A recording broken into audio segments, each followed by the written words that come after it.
Is this thing on? That's great. Hey YouTube, it's Wendy. Today we're gonna talk about a cool project that Jay and I did. We had a small tank for our zebra plecos, but we've since upgraded 2 weeks or 4 weeks later. And we're gonna talk about what we did with it. What's going on, everybody? It's Jay Wilson, and today is exactly what... Hi, everyone. I'm Wendy. Just told you we are going to be going over a brand new zebra pleco tank.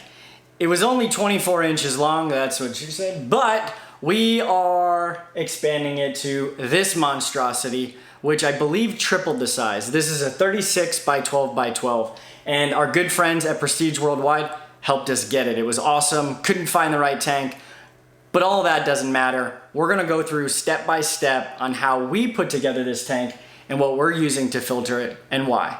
So, that's it. Let's get it on. Ha! Almost forgot. You just saw this video. When less than 24 hours, memberships are live. So if you're interested, go check that part out. If not, like, share, subscribe, and I'll see you Wednesday on the live video. And still the 6 foot doesn't have water in it. Everything is chaotic, but at the end you need to make sure that you have everything, especially when you're wearing that sweet new boot. So I've got to make sure I have my buckets, I've got my tubes, the filtration stuff I need. Of course I need a measuring device. I have no idea how to use it. And I need to have water jugs and a place ultimately to put the zebra plecos once I get them out of the aquarium. So the idea is having everything in front of me, especially right now, and I almost forgot the siphon to siphon the water out. So pull the water out, and then that's it. Start systematically pulling everything out of that aquarium until there's just a little bit of water above your animals. And that's the idea, is to keep them in their environment as long as you can, ultimately reducing as much stress as possible. So this is actually funny. I thought I was going to have to sigh, and the water was coming. So I immediately put it in the wrong bucket and then realized, oh, you dummy, put it in the black bucket, because that was the bucket that I actually washed for the zebra plecos. Making sure that everything is sanitary in terms of, you know, if you have saltwater tanks or you have stuff that you used out in, let's say, the garage, you want to make sure that it's clean. So here's a different angle for the... Really? A different angle? Maybe we should talk to them about, oh, let's unplug everything and turn them off before we start removing them.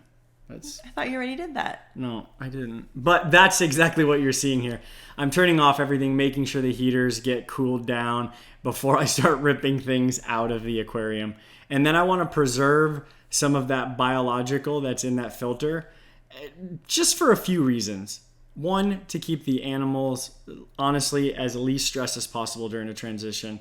And then the other, just to kind of help the startup of the other aquarium. And we'll get to that a little later. But hey, Wendy, do you want to talk about what we're doing next in here? Sure. So we will be removing all of the items after everything's cooled down and has been unplugged and everything else. Oh, okay. That's good. And here is Jay just gingerly reducing all of the items out of the tank. Reducing. You really use the word reducing. Yes. Okay. And look how beautiful he's placing each individual pebble you want to know in the why? Frisbee disc. Because I grabbed a Frisbee instead of an actual bucket. Hey, you got to make the best of your surroundings or what you got, right? So, I guess. And here he's patting it, he's touching it, just making sure it feels great. This and is supposed to be a step-by-step. Splash.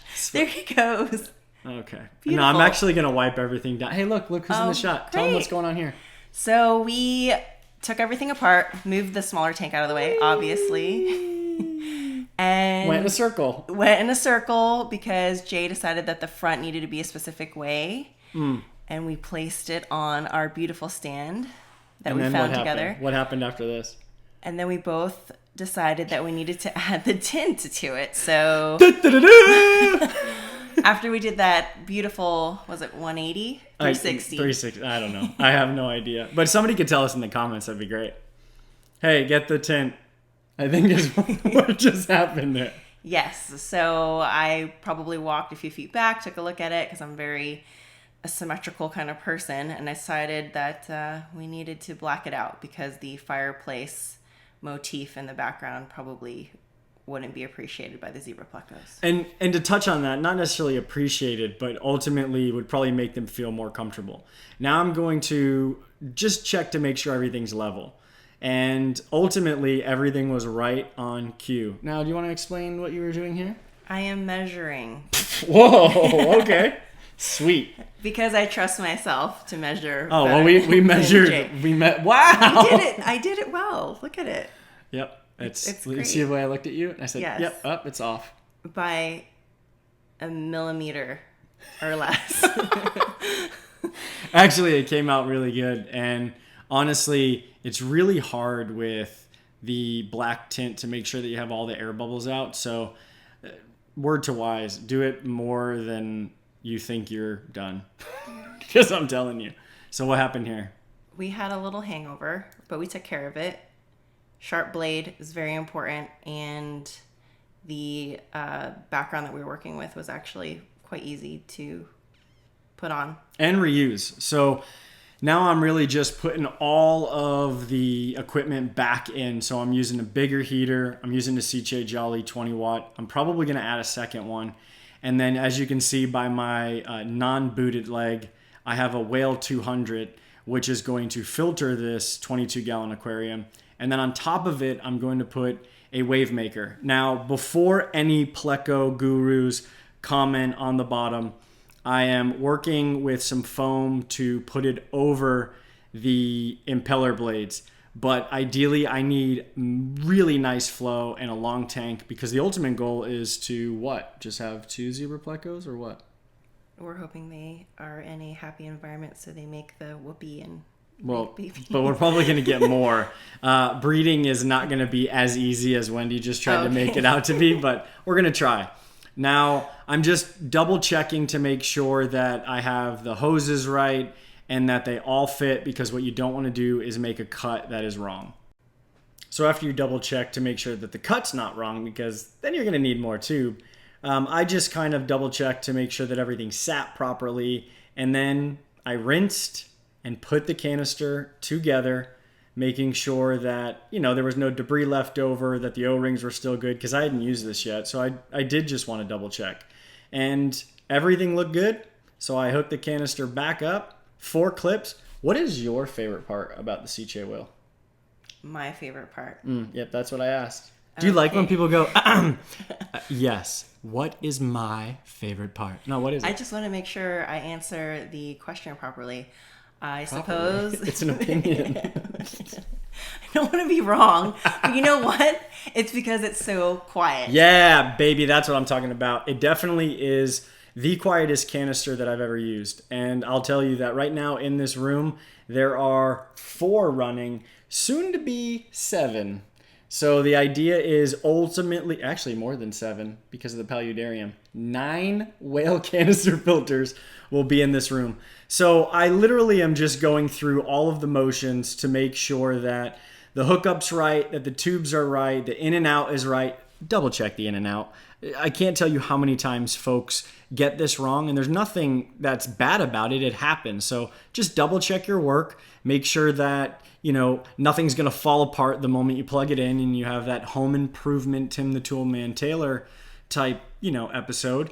And then that's pretty much it.